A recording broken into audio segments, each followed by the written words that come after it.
আজ সকাল থেকে আর কোনো ভিডিও বানাইনি, বিকালবেলার থেকে শুরু করলাম। বিকালবেলা বাজারে গেছিলাম, বেরিয়েছিলাম, ডাক্তার দেখিয়েছি, বাড়িতে গেছি। বোনের ইচ্ছা ছিল অরুণ আইসক্রিম খাওয়ার, তো অর্ডার করে অরুণ আইসক্রিম কিনা। সকাল থেকে এত বৃষ্টি, এত কিছু হয়েছে, কী করবো বুঝতে না পারে ওখানে যে সাইডের ডায়েরি দুটো দেখতে ওগুলো কভার করেছি সকাল থেকে। একটা অর্ডারও এখানে আসেনি বিকালবেলা, মানে সকালবেলাতেই কী বলবো। আর এইটা আমার বরের ব্যাগ, ও কাজের ব্যাগটা ছিঁড়ে গেছে, তো ওই ব্যাগটা লাস্ট সময় চুজ করেছে। আমার ওই একটা ঘটক লেগেছে বেশ। যাই হোক, তার মাঝখানে আমরা রাস্তায় অনেক কিছুই ঘটে। তাই হোক, ব্যাপার হলো আমি না অনেক কিছু পছন্দ করি না। আমার জন্য দুটো নাইটি নিয়েছি, সরি একটা নাইটি রেড কালার আর পিঙ্ক কালার একটা হাউস কোট। আমি খুলে দেখাচ্ছি না, কেন ভাঁজ করতে হবে। ভাঁজ করতে কুড়েমি লাগে বিশ্বাস করো, কেন এমনি বৃষ্টি পড়ছে।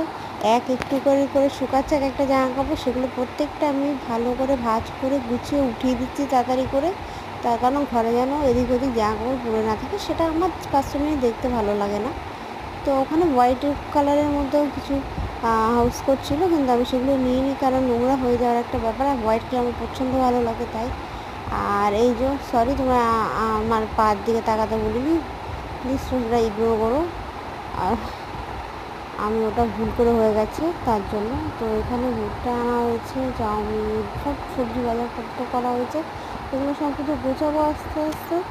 দেন ডাক্তার দেখাতে গেছিলাম, প্রচণ্ড অ্যাসিডিটি, প্রচণ্ড প্রবলেম হচ্ছে সেগুলোর জন্য। এখানে অল্প একটু চাউমিন, অল্প ভেন্ডি আলু ভাজা, এখন লুচি আছে। আজকে দুপুরবেলা লুচি খাওয়া হয়েছিল, তার কারণ হলো খেতে ইচ্ছা করেছিল। কবে লাস্ট লুচি খেয়েছি আমি জানি না, তাই। আর পনির তরকারি করবো বলে ভেবেছিলাম, কিন্তু পনির তরকারি করে না। ওই যে বললাম না অর্ডার, কী বলবো, অর্ডারের জন্য। আর এখানে এই মশলাগুলো কী করে আলাদা করবো, আমাকে প্লিজ একটু তোমাদের কাছে কোনো বুদ্ধি থাকলে আমাকে দিও, আমি যেন তাড়াতাড়ি করে আলাদা করতে পারবো, তাহলে খুব ভালো হয়। আর এইগুলো কীভাবে তৈরি করেছে অবশ্যই তোমরা নেক্সট কোনো ভিডিওতে পাবে, বাট এই চ্যানেলে না, পিসিমণি চ্যানেলে, সেখানে তোমরা ভিডিওটা দেখে নিও। বাই, গুড নাইট, তোমরা ভালো থেকো।